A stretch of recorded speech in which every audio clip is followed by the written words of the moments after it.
Hello. आप बताना, आप मुझे सुन रहे हो नहीं सुन रहे?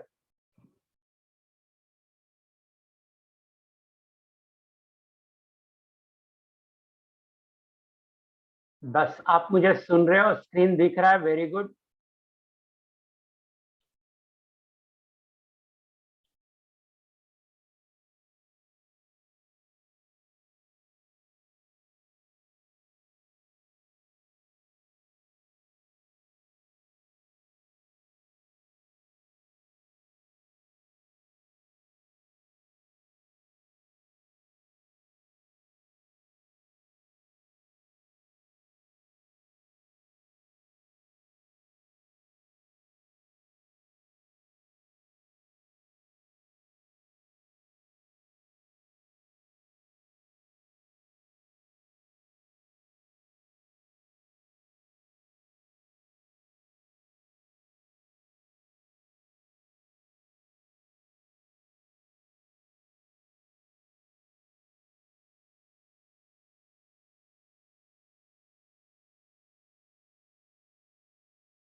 हाँ, आप मुझे बताइए, क्या आप मेरी आवाज सुन रहे हैं?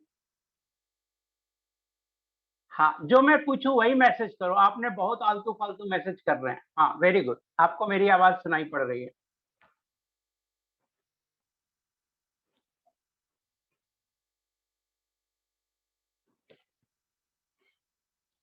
बहुत सारे बच्चे ये पूछ रहे हैं, sir test date, test syllabus. Test date के बारे में मैनेजमेंट आपको इन्फॉर्म करती है, मैं कभी नहीं बता पाऊंगा कि टेस्ट डेट कब है। टेस्ट सिलेबस के बारे में हमेशा मैं यही बोलूंगा कि जहां तक पढ़ाया हूं वहां तक आएगा। आप मुझे गाइड मत करो कि मैसेज टू एवरीवन डिसेबल करो या ये करो। प्लीज आप मुझे गाइड नहीं करो। हमें जब रिक्वायर्ड होगी, जो वो आप मैसेज करते हो, कितना प्रॉब्लम होता है जब एवरीवन में आपको प्रॉब्लम हो रहा है, तो मुझे भी तो प्रॉब्लम होती होगी। आप ये भी तो सोचिए। हाँ, नहीं आया होगा तो नहीं आया होगा तो नहीं आया, उसमें क्या, मैनेजमेंट इन्फॉर्म करती है। मुझे नहीं पता होता है, मुझे नहीं पता होता है टेस्ट कब क्या करना है। तो पढ़ाई पे ध्यान दीजिए। और आप तो, मैं सही सही आपको बता रहा हूँ, आप तो हर दिन टेस्ट के लिए तैयार रहो। पढ़ाई ऐसे होनी चाहिए, पढ़ाई ऐसे होनी चाहिए कि आप हर दिन टेस्ट के लिए तैयार रहिए। आप पूछते हैं टेस्ट कब है सर, आप तो रोज टेस्ट के लिए तैयार रहो। आपको एक दिन पहले भी नोटिस दे करके टेस्ट लिया जा सकता है। एंड प्लीज, आप लोग आलतू फालतू नहीं लिखा कीजिए, डिस्टरबेंस होता है उससे। आप लोग कुछ भी लिख देते हैं। मैं आपका मैसेज बंद कर रहा हूं। जब भी मैं ओपन करूंगा, ओपन टू एवरीवन करूंगा, और ऐसे मैं बंद कर रहा हूं।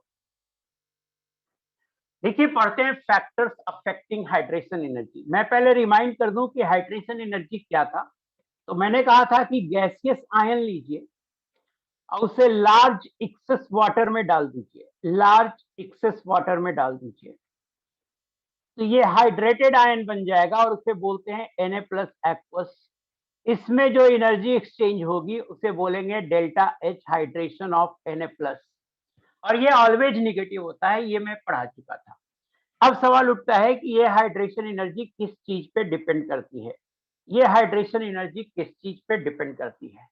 तो फैक्टर्स अफेक्टिंग हाइड्रेशन एनर्जी, पहला फैक्टर है charge on ion.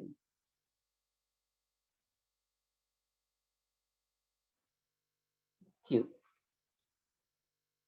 Delta H hydration directly proportional होता है चार्ज ऑन आयन के।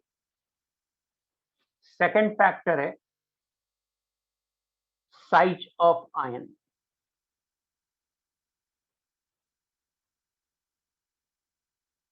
Delta H hydration inversely proportional होता है साइज ऑफ आयन के। इन दोनों को कंबाइन कर दीजिए तो उसको बोलते हैं चार्ज डेंसिटी। चार्ज डेंसिटी कुछ नहीं, Q बाई R को ही बोलते हैं, चार्ज बाई साइज को ही बोलते हैं। तो अपन डायरेक्टली यहां से बोल सकते हैं कि delta H hydration directly proportional हो गया चार्ज डेंसिटी के। एंड चार्ज डेंसिटी किसको बोलते हैं, तो Q बाई R को बोलते हैं। In case of radius, size and charge, charge dominate. In size and charge,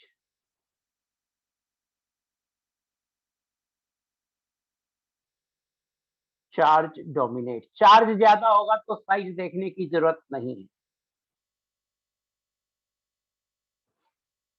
जैसे एग्जाम्पल के लिए देखिए, delta H hydration of Fe2 plus और Fe3 प्लस। Fe2 प्लस और Fe3 प्लस में किसका हाइड्रेशन इंथैल्पी ज्यादा होगा, तो क्लियरली चार्ज किसका ज्यादा है, Fe3 प्लस का, तो Fe3 प्लस का हाइड्रेशन एनर्जी ज्यादा होगा। Delta H hydration of Li plus and Na plus, इस पर्टिकुलर केस में दोनों में चार्ज सेम है तो हम रेडियस देखेंगे, और हम जानते हैं Li प्लस सबसे छोटा होता है, Na प्लस से छोटा होता है, तो जिसका रेडियस छोटा उसका हाइड्रेशन एनर्जी ज्यादा, तो Li प्लस का ज्यादा होगा Na प्लस से। सो तीन फैक्टर बताए, इनफैक्ट दो ही फैक्टर है, चार्ज और रेडियस है, बट चार्ज बाई रेडियस के जो रेशियो होता है उसे बोलते हैं चार्ज डेंसिटी। तो कह सकते हैं तीन फैक्टर है, बट दो ही फैक्टर है, चार्ज एंड रेडियस। एक्चुअली में दो ही फैक्टर है, charge and radius. Charge dominate करेगा, जब चार्ज ज्यादा होगा तो हमें रेडियस देखने की जरूरत नहीं है। अब इसके आधार पे ये वाला सवाल कीजिए कि arrange the following in increasing और decreasing order of hydration energy. First बनाइए, मैं आपको मैसेज टू एवरीवन कर रहा हूं, और मुझे पहले तो ये बताइए कि आपको समझ में आया या नहीं आया, कौन कौन से फैक्टर पे हाइड्रेशन एनर्जी डिपेंड करेगा, ये समझ में आया या नहीं आया। यस, वेरी गुड, आ गया। तो अब आप मुझे क्या कीजिए, ये बताइए कि एग्जाम्पल 4 का सॉल्यूशन कीजिए कि इंक्रीजिंग या decreasing order of hydration energy में इसको अरेंज करना है। तो फर्स्ट में देखिए, beryllium, magnesium, calcium, strontium, barium है। तो बेरिलियम यहाँ चार्ज सेम है, तो हम क्या करेंगे, चार्ज सेम है तो आयन का रेडियस देखेंगे, और बेरिलियम 2 प्लस सबसे छोटा है तो इसकी हाइड्रेशन एनर्जी सबसे ज्यादा होगी, तो बेरिलियम 2 प्लस की ज्यादा होगी मैग्नीशियम 2 प्लस से। इंक्रीजिंग लिखे हुए हैं आप लोग, जबकि मुझे लगता है ये डिक्रीजिंग होना चाहिए।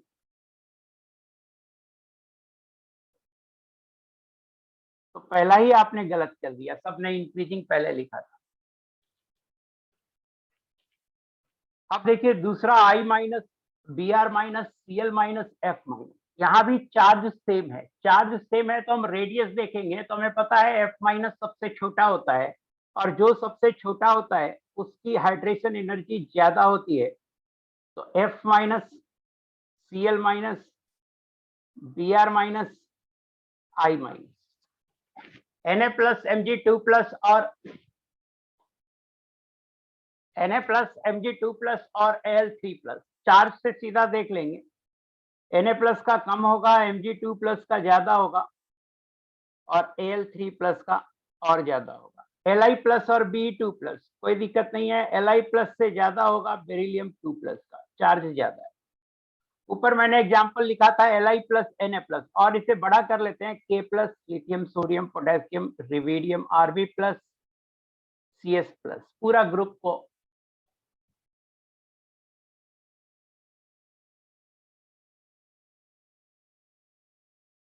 हाँ रैंडम एलिमेंट पे भी सीधा चार्ज देखेंगे। जब मैंने चार्ज बोल दिया तो रैंडम एलिमेंट और अलग एलिमेंट, एलिमेंट तो अलग अलग ही होगा ना, तो रैंडम एलिमेंट का क्या मतलब है, कुछ भी मत लिखा करो प्लीज, मैंने तो साफ लिखा चार्ज देखेंगे।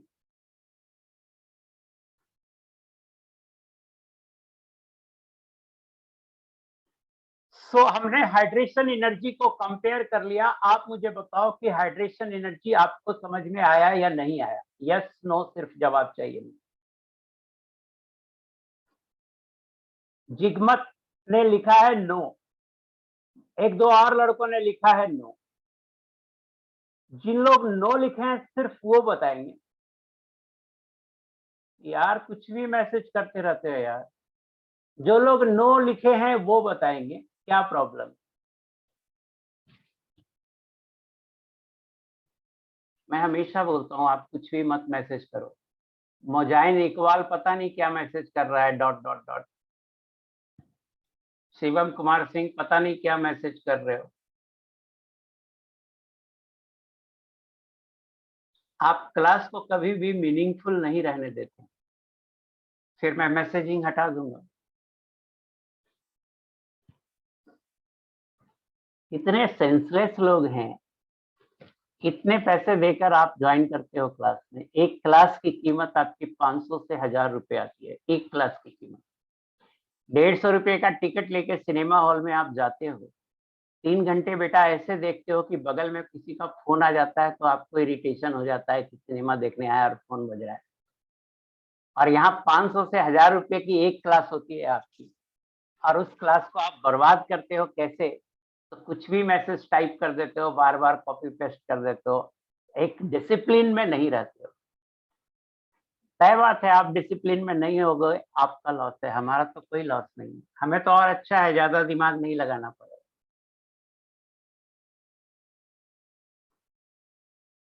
कितने बेवकूफ हो यार आप, कुछ भी मैसेज कर देते हो, कुछ भी। जबकि मैं क्लियरली बोलता हूँ, जो मैं बोलूं उसका रिप्लाई आप किया करो। जब मैं पूछूं डाउट है, जैसे किसी ने नो सर लिखा, तो मैंने कहा जो बच्चा नो सर लिखा है वो बताएगा उसको क्या डाउट है। फिर भी आपने कुछ भी मैसेज करते रह गए। तय बात है, लॉस आपका होगा। हाइड्रेटेड रेडियस, हम ऐसे तो डिफाइन कर चुके थे हाइड्रेटेड रेडियस को, बट एक बार फिर से डिफाइन करते हैं। लैंग्वेज में नहीं लिखे थे, केवल समझाए थे कि it is the distance between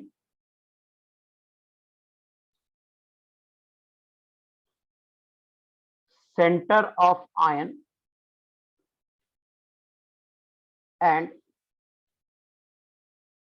last layer of water associated with ion।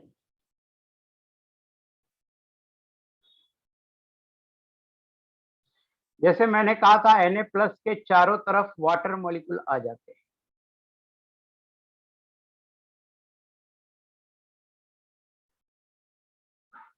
और इस तरह से कई लेयर बन जाते हैं।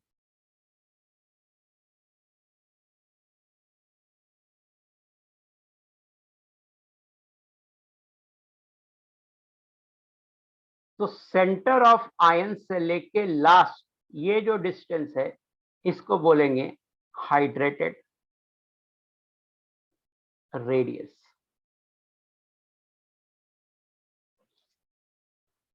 अब सवाल उठता है कि हाइड्रेटेड रेडियस कैसे निकालेंगे?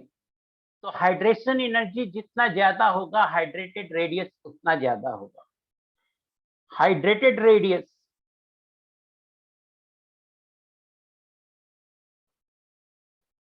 is directly proportional to hydration energy।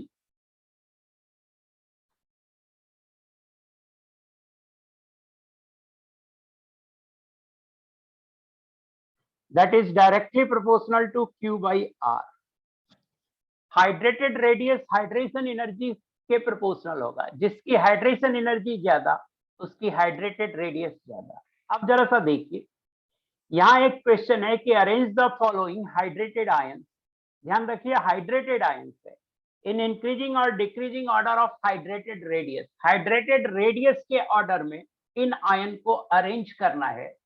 तो मुझे फर्स्ट का आंसर आप लोग बताइए, प्लीज आप बताओ फर्स्ट का क्या आंसर होगा, और प्लीज करेक्ट आंसर करना, टेक योर टाइम।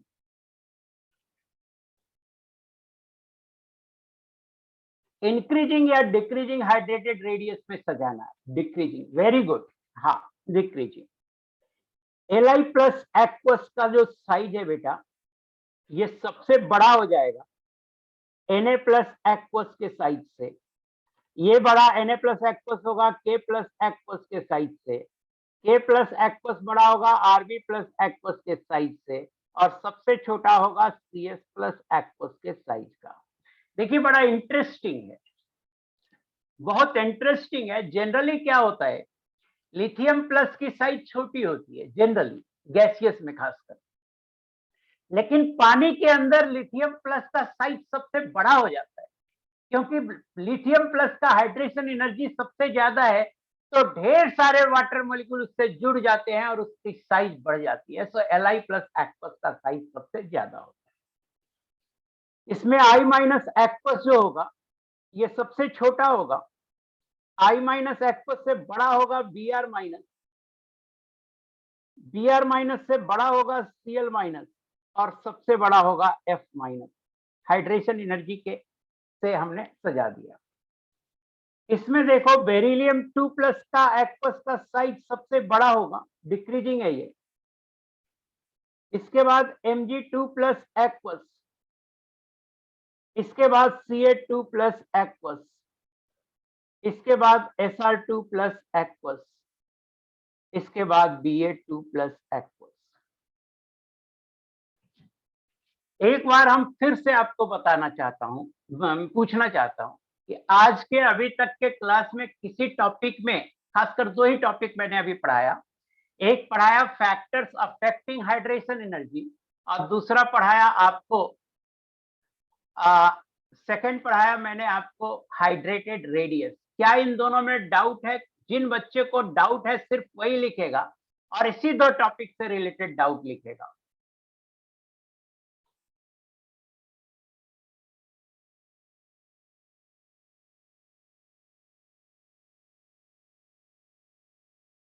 मोस्टली बच्चों ने नो लिखा है, एक दो बच्चे ने कहा है फैक्टर रिपीट कर दो।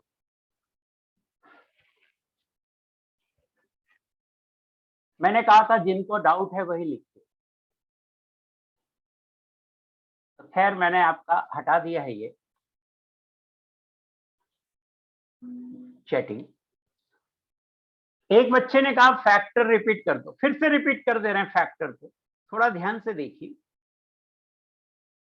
मैंने कहा कि हाइड्रेशन एनर्जी किन चीजों पे डिपेंड करता है, तो दो ही चीज पे डिपेंड करता है। जैसे Na प्लस का हाइड्रेशन एनर्जी, तो इस पे जो चार्ज है उस पे डिपेंड करेगा, एक पॉजिटिव चार्ज है, और इसका जो साइज है उस पे डिपेंड करेगा, इसी दो चीज पे डिपेंड करेगा। तो चार्ज ज्यादा होगा तो हाइड्रेशन एनर्जी ज्यादा होगा, और साइज कम होगा तो हाइड्रेशन एनर्जी ज्यादा होगा। साइज का इनवर्सली प्रोपोर्शनल होगा रेडियस में, और चार्ज का डायरेक्टली प्रोपोर्शनल होगा। चार्ज बटा साइज को बोलते हैं चार्ज डेंसिटी। तो चार्ज डेंसिटी के डायरेक्टली प्रोपोर्शनल आ जाएगा, Q बाई R के डायरेक्टली प्रोपोर्शनल, पहला दूसरा को कंबाइन कीजिएगा तो अपने आप आ जाएगा। तो फैक्टर्स अफेक्टिंग हाइड्रेशन एनर्जी में कुछ खास था नहीं, पता नहीं क्यों बोले आपकी नहीं समझ में आया। एग्जाम्पल के तौर पे मैंने यहाँ बताया कि Fe2 plus Fe3 plus ion है, तो 3 प्लस पे चार्ज ज्यादा है, तो हम बोलेंगे कि 3 प्लस का हाइड्रेशन एनर्जी ज्यादा है, Fe3 प्लस का। सेकेंड में सभी पे चार्ज सेम है, तो जिसका साइज छोटा होगा उसकी हाइड्रेशन एनर्जी ज्यादा होगी। Li प्लस का साइज छोटा है तो इसकी हाइड्रेशन एनर्जी ज्यादा होगी। इसके बाद मैंने इसी पे एक सवाल कराया जो बस चार्ज और साइज देख के हो जाता है। अब मैंने डिफाइन किया हाइड्रेटेड रेडियस को। मैंने कहा कि ये आयन के सेंटर से लेके लास्ट लेयर वाटर का जो होता है वहां तक का डिस्टेंस है, और हाइड्रेटेड रेडियस डायरेक्टली प्रोपोर्शनल होता है हाइड्रेशन इंथैल्पी या हाइड्रेशन एनर्जी के। हाइड्रेशन एनर्जी ज्यादा होगा तो हाइड्रेटेड रेडियस ज्यादा होगा। मींस इस सवाल में आप हाइड्रेशन एनर्जी देख लो कि हाइड्रेशन एनर्जी जिसका ज्यादा उसका हाइड्रेटेड रेडियस ज्यादा। पहले में चार्ज सेम है तो साइज देख लेंगे, और साइज जिसका छोटा उसकी हाइड्रेशन एनर्जी ज्यादा, और हाइड्रेशन एनर्जी ज्यादा तो हाइड्रेटेड रेडियस ज्यादा। तो Li प्लस एक्वस का हाइड्रेटेड रेडियस फर्स्ट में सबसे ज्यादा होगा। सेकंड में क्या है, सेकंड में भी चार्ज सेम है तो साइज देख लेंगे, F माइनस का साइज छोटा होता है तो F माइनस का हाइड्रेशन एनर्जी सबसे ज्यादा होगा, और जिसका हाइड्रेशन एनर्जी सबसे ज्यादा होगा उसका हाइड्रेटेड रेडियस सबसे ज्यादा होगा, तो F माइनस का हाइड्रेटेड रेडियस मैक्सिमम होगा। सिमिलरली बेरिलियम 2+, मैग्नीशियम 2+, यहाँ भी हम साइज से देखेंगे, बेरिलियम 2+ का साइज सबसे छोटा, तो हाइड्रेशन एनर्जी सबसे ज्यादा, और हाइड्रेशन एनर्जी सबसे ज्यादा तो हाइड्रेटेड रेडियस भी ज्यादा होगा, क्योंकि हाइड्रेशन एनर्जी हाइड्रेटेड रेडियस पे डिपेंड करता है। जो बच्चे पहले नो सर लिखे थे, नहीं समझ में आया या फैक्टर्स बोले थे, फिर से बता दो। सिर्फ वो बच्चे जो पहले नहीं समझे थे वो मुझे बताएं कि उनको समझ में आया या नहीं आया। Yes, clear, very good. एक बच्चा पूछ रहा है एक्वस मतलब, अरे यार कल ही तो मैंने आपको पढ़ाया है, कल ही नहीं मतलब पिछली क्लास में, कि कोई भी आयन को जब पानी में डालते हैं तो उसके चारों तरफ वाटर मॉलिक्यूल आ जाता है, उसको हाइड्रेटेड आयन बोलते हैं या एक्वेटेड आयन बोलते हैं या एक्वस आयन बोलते हैं, और उसे Na प्लस एक्वस लिखते हैं। मीन्स एक्वस का मतलब है कि वो आयन पानी में है, एक्वस का मतलब है कि वो आयन पानी में है। पहले पढ़ा चुके होते हैं बेटा, आप रिवाइज वाइज करके नहीं आते हो इसलिए पूछते हो। एक बार आप घर पे 2-3 बार अच्छे से पढ़ लो। एक्वस अभी से थोड़े लिख रहे हैं, बहुत पहले से लिख रहे हैं। आई होप कि आपको मेरी बात समझ में आ गई होगी। अब हम एक टर्म बता रहे हैं, आयनिक मोबिलिटी। इस टर्म का डिफिनेशन ऐसे तो नहीं बताना चाहिए यहाँ पे, क्योंकि ये इलेक्ट्रोकेमिस्ट्री का चीज है, बट डिफिनेशन फिर भी मैं बता देता हूँ। बिना डिफिनेशन बताए आयनिक मोबिलिटी का वेरिएशन बताना मुझे बड़ा अजीब लगता है, तो पहले मैं इसे डिफिनेशन बता रहा हूँ कि it is the distance travelled bye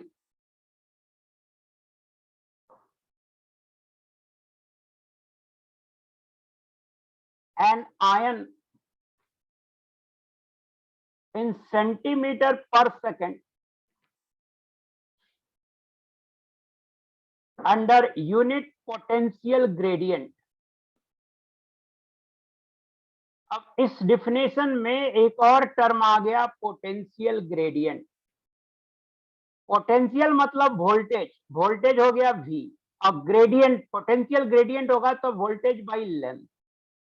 V है वोल्टेज और L है या और पोटेंशियल, और L है लेंथ।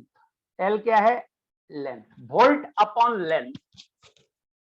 तो मैंने कहा it is distance travelled by an ion in centimetre per second under unit potential gradient. Definition नहीं भी समझ में आता है तो जो यहाँ पे पढ़ना है वो चीज आपको समझ में आ जाएगा, लेकिन मैं अभी कोशिश कर रहा हूं कि आपको डिफिनेशन समझा दो। हम क्या करते हैं, दो पैरेलल प्लेट लेते हैं प्लेटिनम का,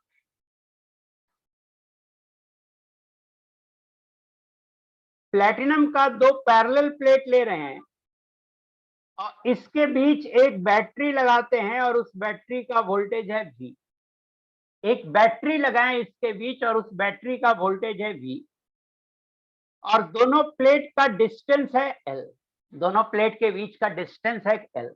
तो V बाई L को बोलते हैं पोटेंशियल ग्रेडियंट, जहां V है बैटरी का पोटेंशियल और L है दोनों प्लेट का सेपरेशन, मतलब दोनों प्लेट के बीच की दूरी, प्लेटिनम प्लेट। अब इस दोनों प्लेट के बीच में NaCl का सॉल्यूशन रख दीजिए, एक्वस सॉल्यूशन रख दीजिए, पानी में NaCl का सॉल्यूशन रख दीजिए। Na प्लस रहेगा, Cl माइनस रहेगा। ये बैटरी का निगेटिव है और ये पॉजिटिव है, तो ये निगेटिव हुआ और ये पॉजिटिव होगा। तो होगा क्या, Na प्लस निगेटिव प्लेट की तरफ जाएगा और Cl माइनस पॉजिटिव प्लेट की तरफ जाएगा। तो एक सेकेंड में जितनी दूरी सेंटीमीटर में तय करेगा उसे बोलेंगे आयनिक मोबिलिटी। मतलब चलने, आयनिक मोबिलिटी हुआ चलने, स्पीड, स्पीड आयन का स्पीड, आयन का स्पीड। अगर एग्जैक्ट डिफिनेशन नहीं समझे, लिटरल मीनिंग समझे कि आयनिक का मोबिलिटी का मतलब क्या हुआ, तो इसका मतलब हुआ आयन का स्पीड, इसका मतलब हुआ आयन का स्पीड।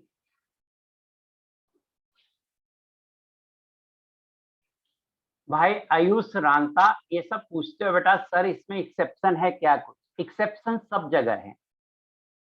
पढ़ाना क्या है, मैं जो पढ़ा रहा हूं वहां तक बात। जैसे मैंने पढ़ाया फैक्टर्स अफेक्टिंग हाइड्रेशन एंथैल्पी, अब मैंने दो फैक्टर बताया, चार्ज एंड साइज, बट और भी फैक्टर हैं, जैसे कोऑर्डिनेशन नंबर फैक्टर है, बट कोऑर्डिनेशन नंबर क्या होता है यही नहीं पता चलेगा। तो पढ़ाना क्या है ये देखिए, तो मैं जो पढ़ा रहा हूं वहां तक आप रेस्ट्रिक्ट रखिए, एक्सेप्शन तो हर जगह है बेटा, है ना। मैं जो एक्सेप्शन आपको पढ़ना होगा वो मैं लिख दूंगा, आप व्यर्थ का मैसेजिंग करने पे टाइम मत खराब करो। फर्स्ट क्लास से ये बात बोल रहा हूं, अभी तक आपको समझ में नहीं आया। जो भी एक्सेप्शन होंगे वो सारे मैं आपको बताऊंगा, जो एक्सेप्शन आपको पढ़ने होंगे। प्लीज यहां ध्यान दीजिए। आयनिक मोबिलिटी को लिटरली समझें कि आयन का स्पीड, सॉल्यूशन में आयन का स्पीड, बट इसका एग्जैक्ट डिफिनेशन ये है जो मैंने अभी लिखा है कि it is distance travelled by an ion in centimetre per second under unit potential gradient. अब पोटेंशियल ग्रेडियंट बोलते हैं वोल्टेज बाई लेंथ को, जहां लेंथ है दोनों प्लेट के बीच का सेपरेशन, उन दोनों प्लेट के बीच सॉल्यूशन रखा हुआ है और एक वोल्टेज V लगा हुआ है, और एक सेकेंड में कोई आयन जितनी दूरी ट्रेवल करेगा उसे हम बोलेंगे आयनिक मोबिलिटी। आई होप कि आपको समझ में आ गया होगा। अब देखिए आयनिक मोबिलिटी जो है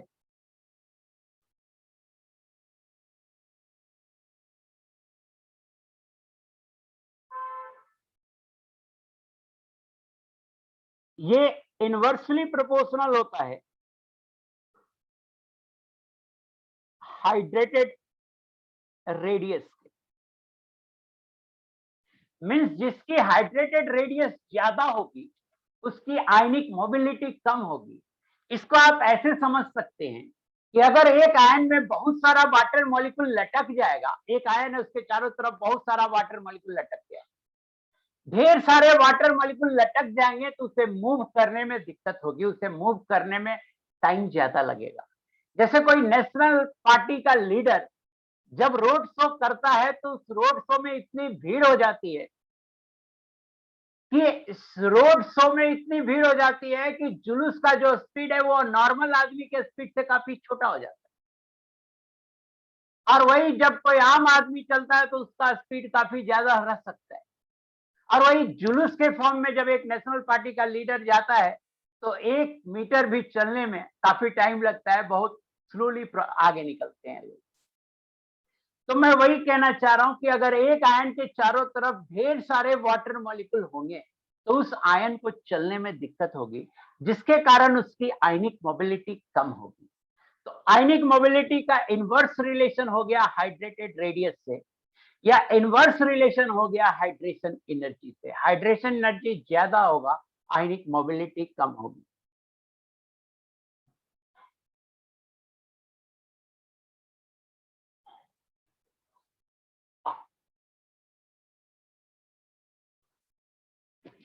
अब मुझे आप बताना कि आयनिक मोबिलिटी समझ में आया या नहीं आया, बताइएगा आयनिक मोबिलिटी समझ में आया या नहीं आया। जिगमत ने बताया नहीं आया, बाकी सबने बता दिया आ गया। जिगमत सिर्फ टाइप करो, अब क्या नहीं आया बेटा और क्यों नहीं आया।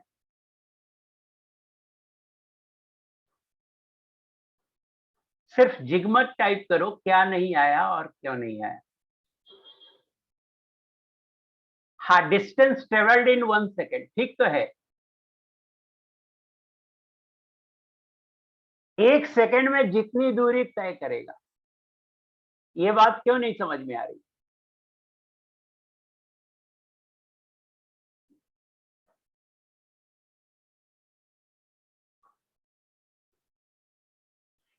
हाँ, तो हाइड्रेटेड रेडियस का हाइड्रेशन इंथैल्पी प्रोपोर्शनल हो गया, तो हाइड्रेटेड रेडियस यही तो पढ़ाया हूं मैं आपको।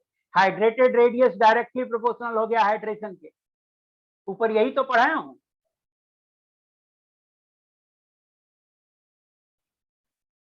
हाँ, प्लेटिनम प्लेट भी सॉल्यूशन के अंदर रहेगी।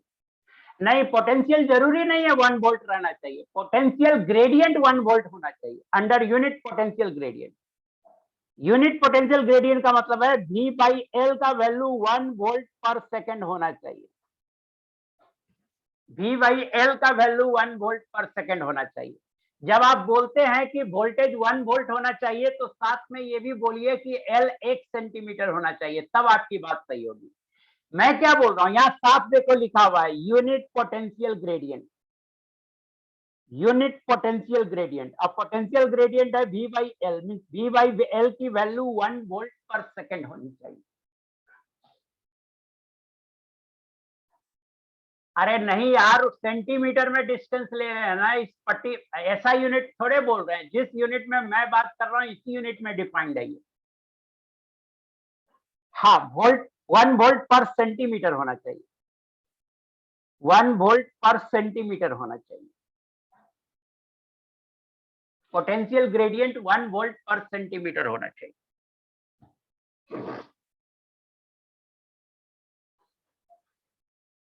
नहीं, दोनों आयन सेम स्पीड से ट्रेवल नहीं करता है। Na प्लस और Cl माइनस दोनों सेम स्पीड से ट्रेवल नहीं करते। कहां दोनों इनवर्स है यार, क्या दोनों इनवर्स है, क्या दोनों इनवर्स है?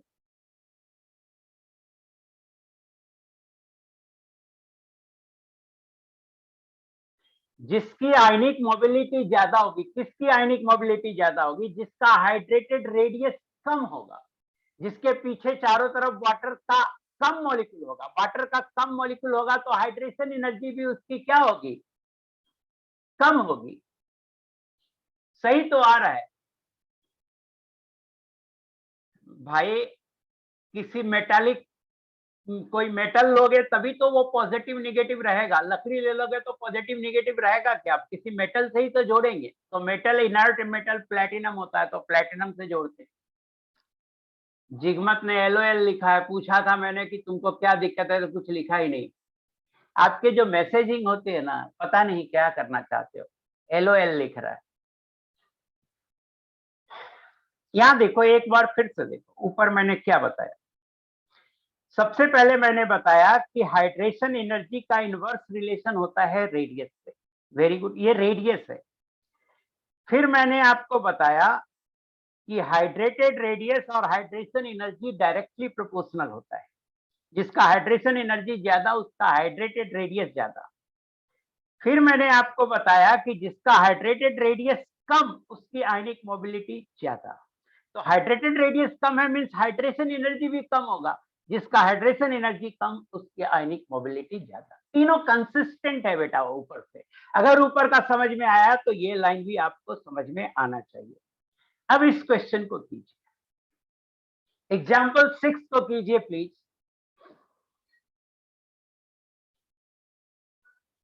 फर्स्ट का आंसर बताइए क्या होगा।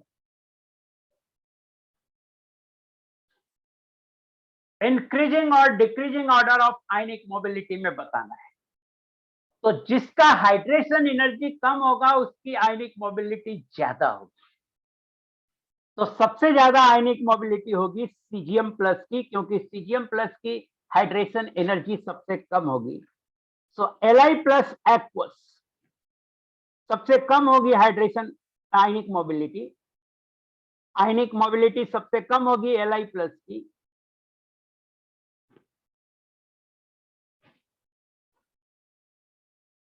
और सीजियम प्लस के सबसे ज्यादा। बहुत आसान है समझना कि सीजियम प्लस की हाइड्रेशन एनर्जी कम है, मीन सीजियम प्लस के चारों तरफ बहुत कम वाटर मॉलिक्यूल है, और लिथियम प्लस की हाइड्रेशन एनर्जी सबसे ज्यादा है। लिथियम प्लस के चारों तरफ ढेर सारे वाटर मॉलिक्यूल है। तो लिथियम को चलने में दिक्कत हो रहा है क्योंकि वो मोटा आदमी है, और सीजियम प्लस स्लिम आदमी है, इसको चलने में दिक्कत नहीं हो रहा है क्योंकि इसके चारों तरफ वाटर मॉलिक्यूल बहुत कम है, तो इसका साइज छोटा है, स्लिम है, तो ये इसको चलने में दिक्कत नहीं हो रहा है। सो फर्स्ट हो गया। सेकेंड देखिए, हाइड्रेशन एनर्जी सबसे कम है I माइनस। तो जिसकी हाइड्रेशन एनर्जी सबसे कम उसकी आयनिक मोबिलिटी सबसे ज्यादा।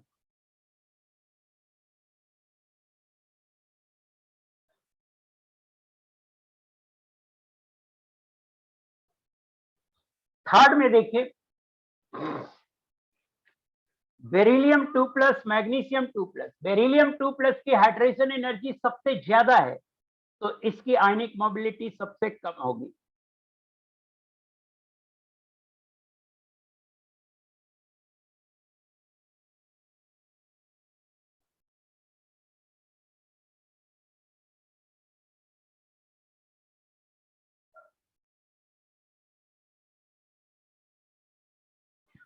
फोर्थ में आयन नहीं है, बट ये सॉल्यूशन में ही है। अगर ऐसे भी पूछेगा तो हम मान लेंगे कि ये सॉल्यूशन में है। तो KCl को पानी में डालिएगा, K प्लस Cl माइनस देगा। KBr को पानी में डालिएगा, K plus Br minus. Ki को पानी में डालिएगा, K प्लस I माइनस देगा। K प्लस सब में कॉमन है, तो K प्लस से चेक नहीं होगा, एनायन से चेक होगा। और एनायन में Cl माइनस, Br माइनस और I माइनस है। तो I माइनस का हाइड्रेटेड रेडियस सबसे ज्यादा है, तो स्पीड सबसे कम होगा। और Cl माइनस का हाइड्रेटेड रेडियस सबसे कम है, तो स्पीड इसका सबसे ज्यादा होगा। सो KCl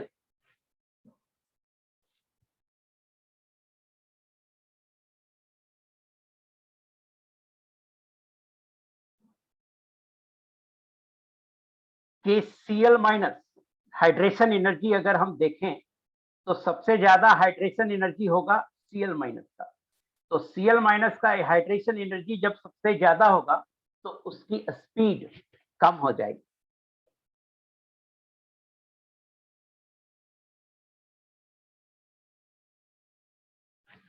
मुझे बताइए आपको समझ में आया या नहीं आया?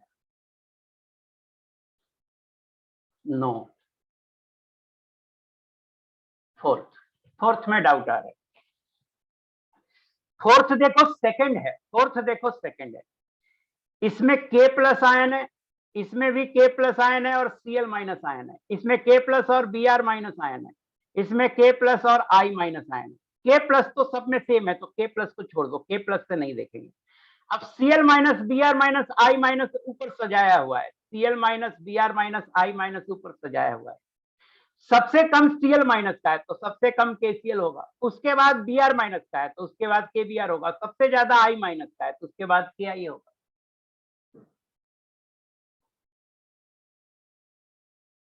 ये सब मत पूछो ना, इसमें और कितना लेक्चर है। समझ में आया नहीं आया? जो मैं पूछ रहा हूँ सिर्फ वही बोलो, समझ में आया या नहीं आया? हाँ, वेरी गुड। कुछ भी मत मैसेज करो पढ़ाने टाइम। कुछ बच्चे नहीं सुधर रहे हैं, उनका कोई उपाय नहीं है, हम कुछ नहीं कर सकते, उसको पढ़ने लिखने से कोई मतलब है नहीं। इंपॉर्टेंट टर्म आया है next, enthalpy of solution, delta H solution. It is change in enthalpy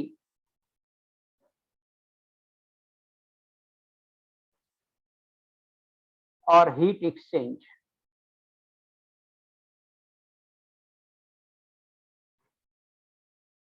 when 1 mole of a solute is dissolved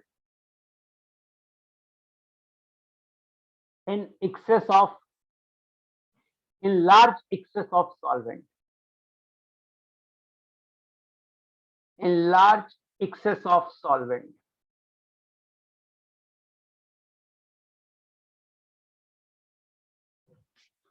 एक मोल सॉल्यूट लीजिए, कोई भी सॉल्यूट लीजिए, आप तो NaCl ले लो, सॉलिड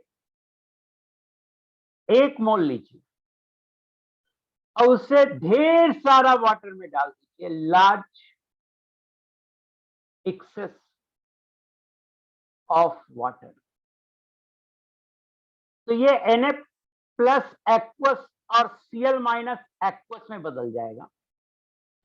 और ऐसा होने से कुछ हीट रिलीज या एब्जॉर्ब होगा, मतलब ये पॉजिटिव भी हो सकता है, नेगेटिव भी हो सकता है, डिपेंड अपॉन की कौन सा सॉल्यूट है। कुछ हीट रिलीज या एब्जॉर्ब होगा और जितना हीट रिलीज या एब्जॉर्ब होगा उसे बोलेंगे delta H solution of NaCl। एक दूसरा एग्जांपल ले लेते हैं। आप 1 मोल कैल्शियम सल्फेट ले लो, सॉलिड 1 मोल, इसे लार्ज एक्सेस ऑफ वाटर में डाल दो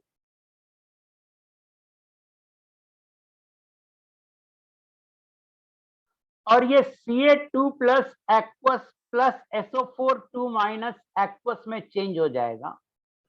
कुछ एनर्जी चेंज होगा और उस एनर्जी चेंज को बोलेंगे delta H solution of CaSO4।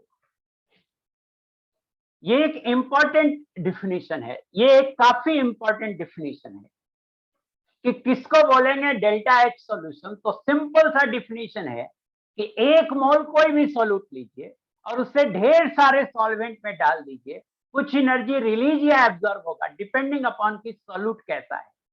कुछ सॉल्यूट पानी में डालते हैं तो एनर्जी रिलीज होती है और कुछ सॉल्यूट को पानी में डालते हैं तो एनर्जी एब्जॉर्ब होती है। तो एक मोल सॉल्यूट को आप सॉल्वेंट में, लार्ज एक्सेस ऑफ सॉल्वेंट में डाल दीजिए, वो एक्वस आयन में चेंज हो जाएगा और ऐसा होने में कुछ एनर्जी एक्सचेंज होगा। उस एनर्जी को बोलते हैं एंथैल्पी ऑफ सॉल्यूशन और हीट ऑफ सॉल्यूशन। मुझे बताओ डिफिनीशन आपको समझ में आया या नहीं आया?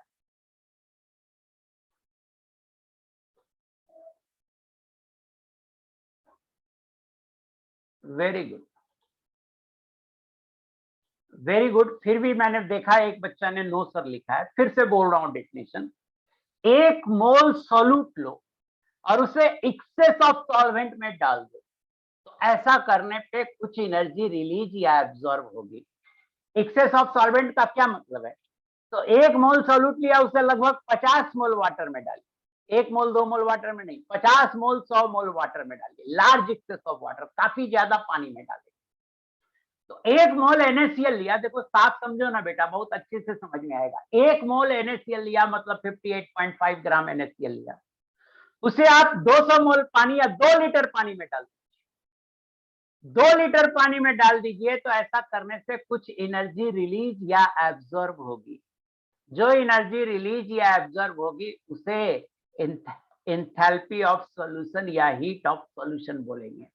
तो जो बच्चा नो सर लिखा है वो खास करके ध्यान दे, बड़ा सिंपल सा डिफिनेशन है कि एक मोल सॉल्यूट लेते हैं, उसे ढेर सारा पानी या सॉल्वेंट में डाल देते हैं।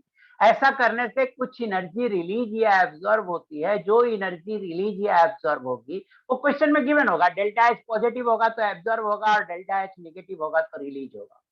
जो एनर्जी रिलीज या एब्जॉर्ब होगी उसे बोलेंगे एंथैल्पी ऑफ सॉल्यूशन।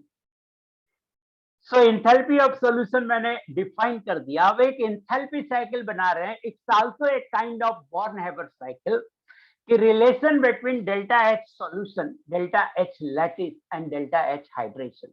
अब देखो जरा सा,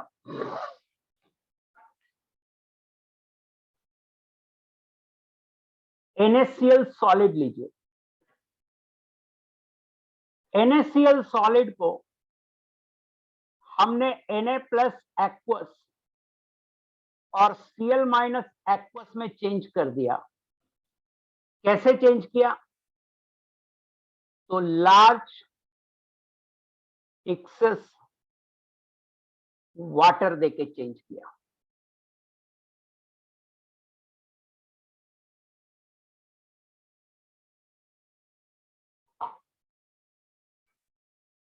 मुझे बताओ ये जो चेंज होगा इसको क्या बोलेंगे? मुझे आप बताओ इस चेंज को क्या बोलेंगे? इस चेंज में जो एनर्जी रिलीज या एब्जॉर्ब होगी उसे क्या बोलेंगे? लिख के बताओ। एक तो लैटिस बोल दिया, वो गलत है, लेकिन इसके बाद एक हाइड्रेशन बोल दिया, वो भी गलत है। और कुछ बच्चे सॉल्यूशन बोल रहे हैं जो सही है। अभी तो बताया बे ऊपर अभी तो बताया NaCl एक मोल लेंगे, लार्ज एक्सेस वाटर लेंगे, Na प्लस एक्वस और Cl माइनस एक्वस बनेगा। अभी तो बताया बेटा, इसे हीट ऑफ सॉल्यूशन बोलेंगे। Very good. अभी अभी मैंने बताया था जस्ट, आप जल्दी में आंसर करते हो, कुछ भी बोल देते हो। डेल्टा एच सॉल्यूशन, इसे बोलेंगे डेल्टा एच सॉल्यूशन। अब मैं कह रहा हूं कि नहीं, NaCl को इतनी एनर्जी दिया, इतनी एनर्जी दिया कि ये Na प्लस गैसियस बन रहा है और Cl माइनस गैसियस बन रहा है।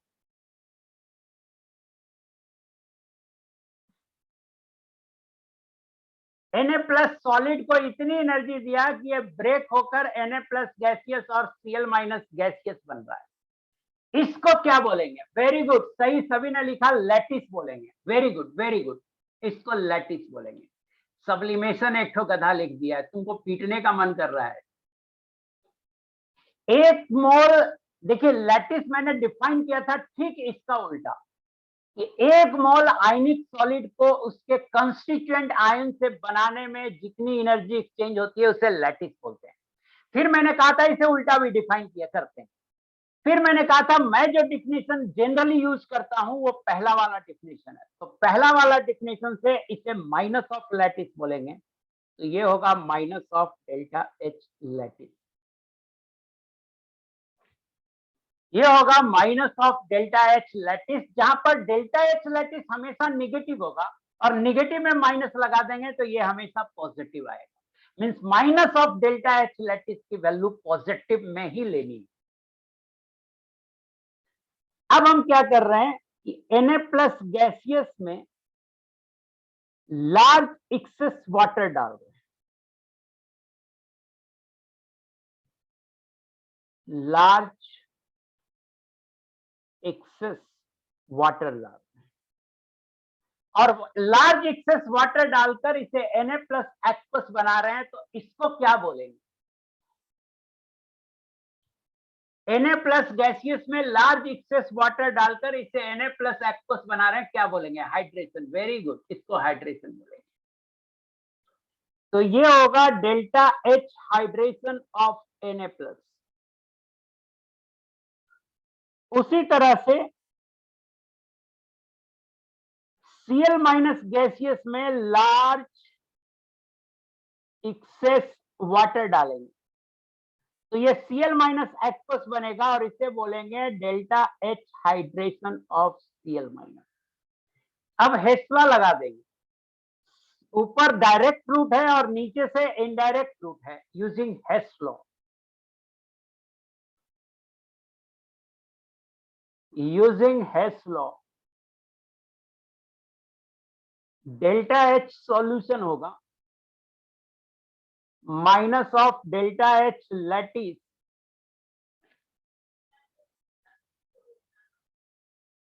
Plus of delta H hydration of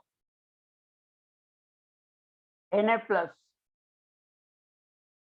of delta H hydration of Cl minus.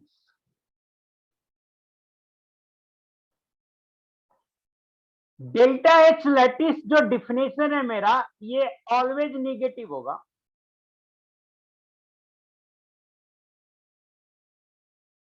और minus of delta H lattice ये ऑलवेज पॉजिटिव होगा। ऑफ कोर्स निगेटिव नंबर में निगेटिव से मल्टीप्लाई कर देंगे तो ये पॉजिटिव हो जाएगा। सो ये एक रिलेशन आया कि डेल्टा एच सॉल्यूशन होगा minus of delta H lattice plus delta H hydration of cation plus delta H hydration of anion. अब जरा सा देखिए, lattice energy minus of lattice हमारा पॉजिटिव हो रहा है और हाइड्रेशन हमारा हमेशा ही निगेटिव होता है, हमेशा ही निगेटिव होता है। और लैटिस हमेशा अगर निगेटिव माने, क्योंकि हम जैसे जो डिफिनेशन लिए हैं उस डिफिनेशन में हमेशा निगेटिव होगा, तो माइनस ऑफ लैटिस हमेशा पॉजिटिव होगा। तो होता क्या है, लैटिस एनर्जी सॉल्युबिलिटी किसी कंपाउंड की सॉल्युबिलिटी को फेवर नहीं करता है और हाइड्रेशन एनर्जी किसी कंपाउंड की सॉल्युबिलिटी को फेवर करता है। For an ionic compound to be soluble,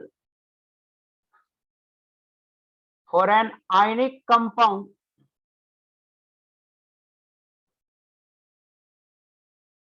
to be soluble in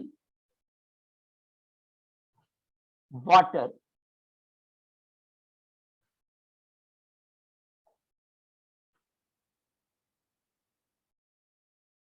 hydration energy should be high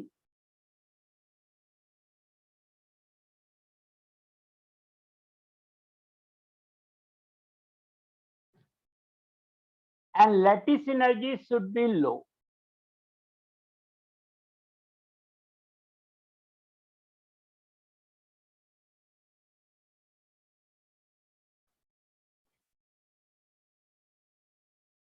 ये दोनों ऑलवेज निगेटिव होते हैं।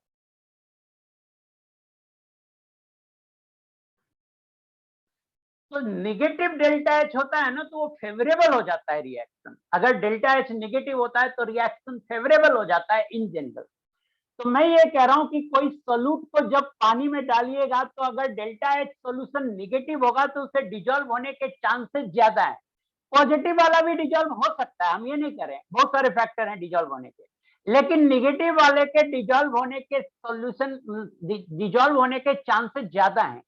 किसी सोल्यूट को पानी में डालते हैं, अगर उसका डेल्टा एच सोल्यूशन निगेटिव आता है तो उसके घुलने के चांसेस ज्यादा है। पॉजिटिव वाला भी कभी कभी घुलता है, ऐसा नहीं है नहीं घुलता है। मींस डेल्टा एच सोल्यूशन की वैल्यू पॉजिटिव नेगेटिव कुछ भी हो सकती है, हम ये नहीं बोलेंगे कि नेगेटिव होगी या पॉजिटिव होगी, डिपेंडिंग अपॉन सोल्यूट कि कौन सा सोल्यूट है और उसकी वैल्यू क्या होती है। अब मैं कह रहा हूं कि अगर किसी आयनिक कंपाउंड की सोल्युबिलिटी ज्यादा होगी या कम तो उसको लैटिस और हाइड्रेशन एनर्जी से बता सकते हैं। क्यों? Hydration energy favours solubility of an ionic compound. Hydration energy favors solubility of an ionic compound.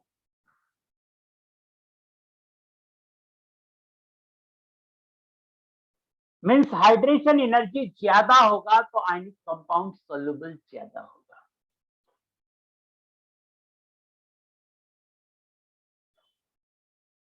अब बात करते हैं lattice energy. Lattice energy favour नहीं करता है, higher the lattice energy smaller is the solubility।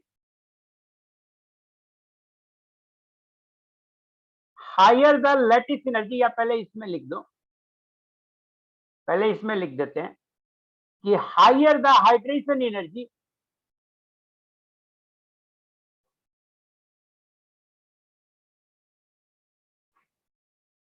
greater is the solubility of ionic compound in water। Hydration energy favour करता है solubility को, हाइड्रेशन एनर्जी जितना ज्यादा होगा आयनिक कंपाउंड की सॉल्युबिलिटी उतनी ज्यादा होगी। इसी तरह से लैटिस एनर्जी फेवर नहीं करता है सॉल्युबिलिटी को, तो हम सिर्फ एक लाइन लिख देते हैं, higher the lattice energy of an ionic compound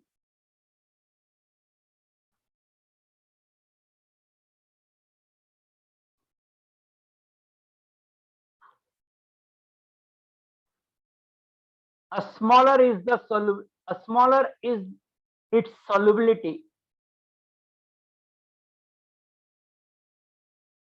in water। अब मैं आपसे पूछ रहा हूं, सबसे पहले ये जो बॉर्न-हेबर साइकिल है, जो रिलेशन बता रहा है delta H solution, delta H lattice और डेल्टा एच हाइड्रेशन में, और फाइनल रिलेशन आया डेल्टा एच सॉल्यूशन बराबर minus of delta H lattice plus of delta H hydration of Na plus and plus of delta H hydration of Cl minus. पहले तो मैं ये जो इंथैल्पी साइकिल बताया हूं, पहले मुझे ये बताओ कि ये इंथैल्पी साइकिल आपको समझ में आया या नहीं आया?